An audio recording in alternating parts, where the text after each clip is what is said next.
Welcome to the Explainer. Let's jump right in.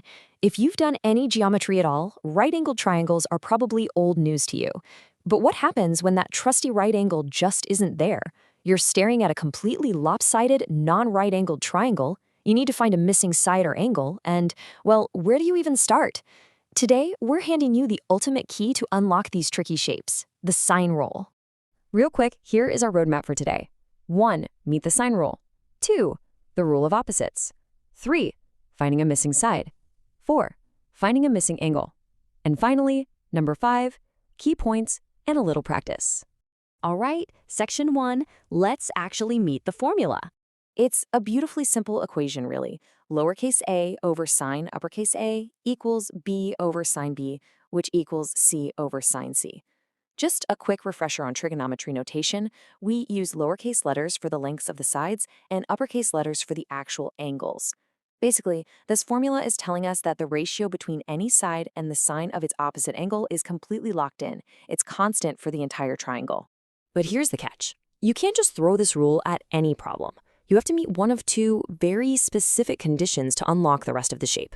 Scenario 1, you already know two angles and one side. Or Scenario 2.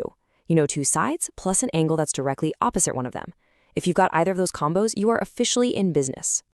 Moving right along to section 2, let's talk about the rule of opposites. This is absolutely crucial. I like to call it the power of pairs. A side must always be paired with its opposite angle. Imagine drawing a line straight across the inside of the triangle, from an angle right to the side facing it. That is your pair. You can see exactly how they lock together here. Lowercase side A is a team with uppercase angle A. Side B pairs with angle B. When you're plugging your numbers into the formula, those pairs absolutely have to stay together in their own fractions. No mixing and matching.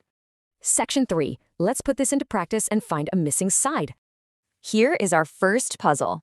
We've got triangle ABC. We're told angle A is 40 degrees, angle B is 65 degrees, and side A is 8 centimeters long. Our target? Find the length of side B. Looking back at our checklist, we have two angles and one side, so the sine rule is the exact perfect tool for this. So let's follow the steps. First, write out the rule with our pairs. Side A is 8 over the sine of angle A, which is 40 degrees. We set that equal to our unknown side B over the sine of angle B, which is 65 degrees. So 8 over sine 40 equals B over sine 65. Next up, step 2. We need to isolate B. To do that, we just multiply both sides by sine 65. Now we have B equals 8 times sine 65, all divided by sine 40. Now for step 3, grab your calculator. Sine 65 is roughly 0.9063, and sine 40 is about 0.6428. Just run that math. And boom! After a little rounding, missing side B comes out to about 11.3 centimeters. It's actually a very straightforward logical process once you get those initial pairs set up correctly. Let's lock this in with one more example. We've got a new set of numbers this time. Angle C is 35 degrees, angle A is 80 degrees, and side A is 14 centimeters. And we are hunting for side C. Exact same three-step logic. Step 1, pair the opposites. 14 over sine 80 equals C over sine 35. Step 2, make C the subject by bumping that sine 35 across the equal sign, so C equals 14 times sine 35 divided by sine 80. Step 3, crunch those numbers. Sine 35 is about 0.5736, and sine 80 is 0.9848. We just multiply 14 by 0.5736 and divide the whole thing by 0.9848. And there we have it. Side C is approximately 8.2 centimeters. All right, section 4. Let's level things up a bit and find a missing angle. The knowns have shifted for this one. We know side A is 12 centimeters, side B is 15 centimeters, and angle A is 50 degrees. We need to unlock angle B. This fits our second condition perfectly. We know two sides and an angle opposite one of them. The steps start out pretty much exactly the same. Step 1, we substitute. Quick pro tip though, when you're finding an angle, it's actually way easier to flip the entire formula upside down so the angles are on top. It saves you some annoying rearranging later. So we write sine B over 15 equals sine 50 over 12. Step 2, isolate sine B by multiplying both sides by 15. That gives us sine B equals roughly 0.9575. But pay close attention to step 3. We haven't found angle B yet, just the sine of it. To get the actual angle, we have to undo that sine function. To do that, use the inverse sine function on your calculator. It usually looks like sine to the power of -1. So B equals the inverse sine of 0.9575. Hit equals, and it reveals our missing angle B as approximately 73.2 degrees. Finally, Section 5. Let's cover some key points and test your skills. Before you dive into practicing, I want you to watch out for a few major pitfalls. Remember, this rule is mainly for your non-right-angled triangles. Always match a side with its opposite angle.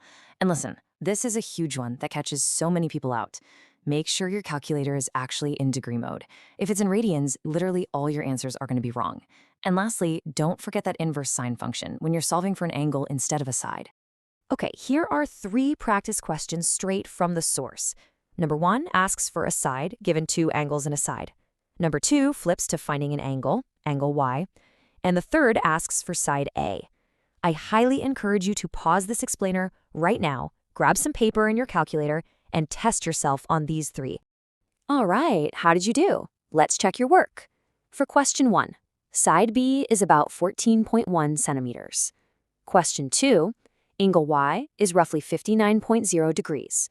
And for question 3, side A comes out to 17.3 centimeters.